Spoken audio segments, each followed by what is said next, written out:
Hello, and welcome to How to Watch the European Championships in English. So, the European Championships is for national teams like Czech Republic, like England. It is not for club teams like Roma. Bye bye Roma. Psh.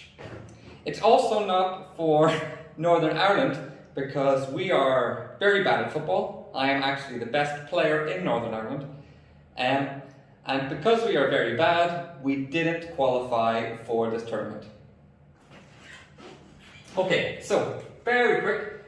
Here's a pitch, a football pitch. And we have got 2 goals. 1, 2. Inside the goal, we've got a net. Around the goal, we've got a post. On top, we've got a crossbar. And around the pitch, around the football pitch, we've got a crowd. The crowd is full of supporters, yay, or fans, yay. I'll have my tummy. Supporters and fans are the same thing. So, here is the starting 11 for the Czech team and the English team. The starting 11 is the players who will start the game. So, the Czech starting 11 is Vaclik. Vaclik is a goalkeeper, or a goalie, or a keeper. Then we've got our defenders. So we've got Tufal and Bojil as fullbacks, our right back and our left back.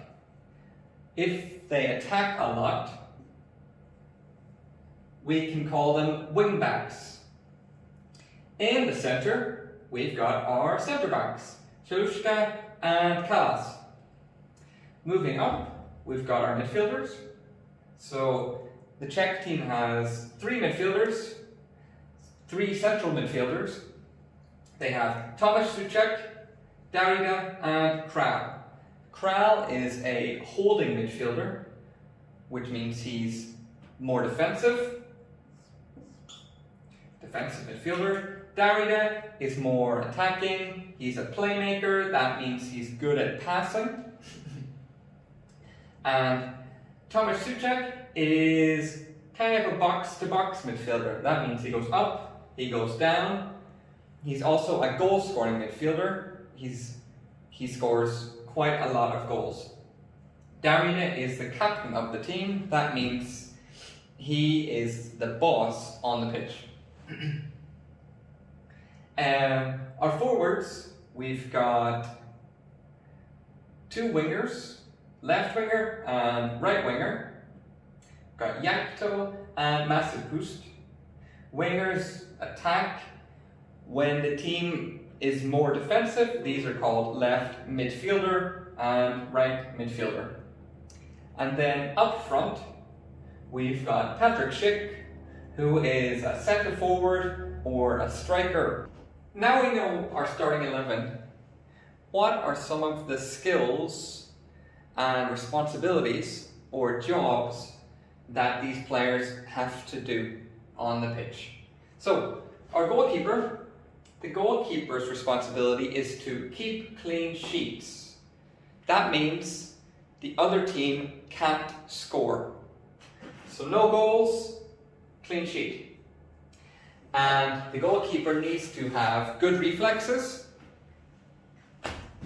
When you react very fast, yay. And command the area. So this is the area. When the ball comes in, the goalkeeper has to catch it. So command the area or be the boss of the area. Same thing for the central defenders. They have to be good at tackling. When you win the ball from another player. Intercepting. So this is when nobody has the ball or somebody tries to pass and you run and catch the ball before it goes to another player. And they also have to win headers. So, that. Our fullbacks, they have to be very hardworking because they have to go up and down all game. And they also have to be able to cross, which is when you take the ball and you send the ball in for the goal, for the attacker or striker or centre forward to header or hit it into the goal. Yeah, so hardworking, bags of energy, very energetic, lots of energy. And this guy, Kieran Trippier, he is also a set piece specialist. So set pieces are corners and free kicks. And he's very good at those, so he is a set piece specialist. Our wingers, or England's wingers, this is Raheem Sterling. Raheem Sterling is very pacey. That means he's very fast. He's very good at dribbling. That means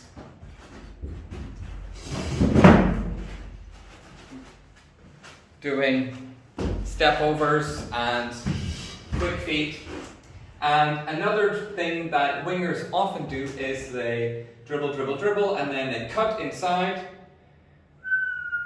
like this, and they shoot. Usually they are closer to the goal when they cut inside and shoot, but not if you're Patrick Schick. So the central midfielders, they win and keep possession. That means they win the ball and they keep the ball. And to keep the ball, you have to be good at passing. So they pass the ball very well. Mason Mount is an attacking midfielder. So he is creative. That means he sees chances to play nice passes. And these can create assists. Assists are when you give a pass and somebody scores after your pass. So this is one of their responsibilities. And then Harry Kane, very famous, he is the centre forward. Centre forwards have to be composed. So when they see the goalkeeper, they don't go, ah! They are calm, composed, clinical. That means when they have a chance to score, they score. And they need good hold-up play. Hold-up play, the ball comes to you, you take it, you wait for somebody to come, and then you give them the ball. So you don't lose the ball when it comes to you. And link-up play is also important. This is when you get the ball and you work well with the other players in the team. Let's look at some of the teams that they're going to be playing.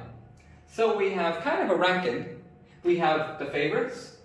These are teams that are expected to go very far in the tournament, to do very well and maybe even to win. And these are teams that have a lot of household name players. Household name players are players like Cristiano Ronaldo, who everyone has heard of, so very famous players. France has a lot. They have Paul Pogba, Antoine Griezmann, Kylian Mbappe, Karim Benzema. England have a lot. Harry Kane, Raheem Sterling. Portugal have a lot. Cristiano Ronaldo, Bruno Fernandes. So these are the favourites. France are the reigning world champions. That means that they currently have the World Cup. Portugal are the reigning European champions. That means that they won the last European Championships. So at the moment, they are the European champions. They are the reigning European champions. And I forgot one team, Belgium, Romelu Lukaku, Kevin De Bruyne, lots of household name players. Then we have the dark horses. Dark horses are teams that aren't favourites, but maybe they could do very well. You don't really know. Wales have Gareth Bale, they have Aaron Ramsey, they have some good players. Maybe they could do well. Last year they went to the semi-finals. You never know. Lots of people like Italy this year, they have won like 12 matches in a row.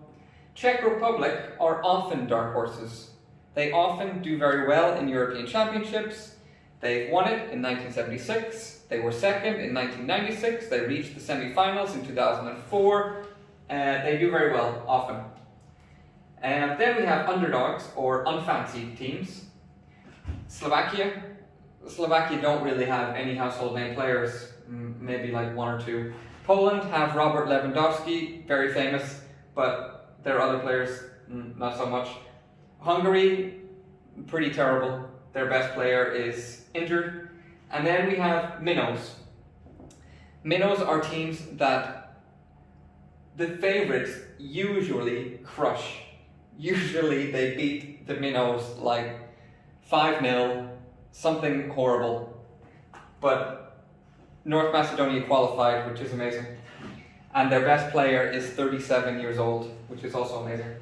And then we have the traditional heavyweights, or traditional powerhouses.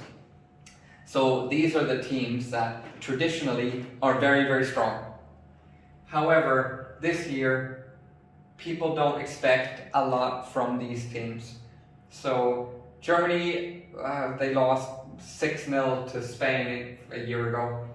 And Spain aren't actually playing very well. Also Netherlands, they have some problems maybe, we'll see. But these are the traditional heavyweights. We'll also talk quickly about rivalries. Often I hear people say rivalries, but it's rivalries. Rivalries are Brno and Prague. Maybe Czech Republic and Slovakia is a rivalry, but a big rivalry is England versus Scotland. Another big rivalry could be Ukraine-Russia. Another big rivalry could be France-Germany. That's quite big. Portugal-Spain is a rivalry. Usually it's neighbours, so countries that are next to each other have strong rivalries. Okay, so I want to make a couple things more clear. France and England are also traditional heavyweights, traditional powerhouses, even though England never win anything.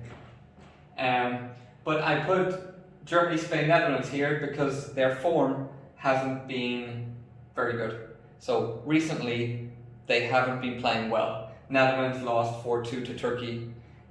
Germany lost 6-0 to Spain, and they lost to North Macedonia. Spain, they were pretty terrible at the last World Cup, and they have a lot of old players that they needed to replace. But they still have a lot of household name players. These teams aren't dark horses because they have too many household name players that you can't say it would be a surprise for them to do something. Italy are here because they don't have a lot of household name players, but they are playing very well. Czech Republic, I'm being super generous to Czech Republic, saying they're dark horses. Ukraine, also being very generous. And Wales, I'm also being pretty generous. They have like 2 good players. Okay, styles of football. The best teams usually play with a possession-based style, which means they have a lot of the ball. Spain had 80% of the ball in their last match against Sweden.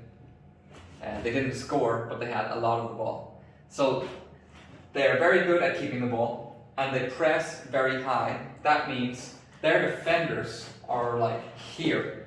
So really high up, really aggressive, keeping the ball in your area, attacking a lot.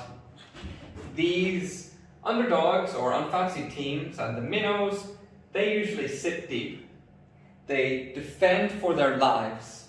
That means they have all their defenders here, their midfielders here, even their forwards defending, and they defend for their lives, and then try to start a counter-attack when the good team makes a mistake. So good team makes a mistake, they kick the ball long, maybe to their centre forward, hope something happens, or they score a goal from a free kick or from a corner. This is how Greece won in 2004 the European Championships. Czech Republic should have beaten them about 12-0, but anyway. So, now we are in the group stages, and Czech Republic have 3 points. They beat Scotland 2-0. England have 3 points. They beat Croatia 1-0. And when we talk about scores, this is always nil. We don't say 0. We say 1-0, 5-0, 0-0. So, the top 2 teams qualify for the next round, for the next part of the tournament. The 3rd place team maybe qualifies. The 4th place team, it's definitely bye-bye to the 4th place team. So, how the 3rd place team qualifies is there are 6 groups. 4 3rd place teams qualify, the 4 best. And the 4 best means they have the most points, and if the points are the same, if the points are equal, they have better goal difference. Goal difference means the difference between the goals that you scored and the goals that you conceded. Goals that you concede means goals the other team scores against you. Goals the opposition team scores against your team. So, at the moment, Czech Republic have +2. They beat Scotland 2-0, they scored 2, they conceded 0, they have +2 goal difference. Turkey, who started the tournament as dark horses, people thought they could be very good, their goal difference is -5. They have scored 0 and conceded 5. So, yeah, I think it's bye-bye Turkey.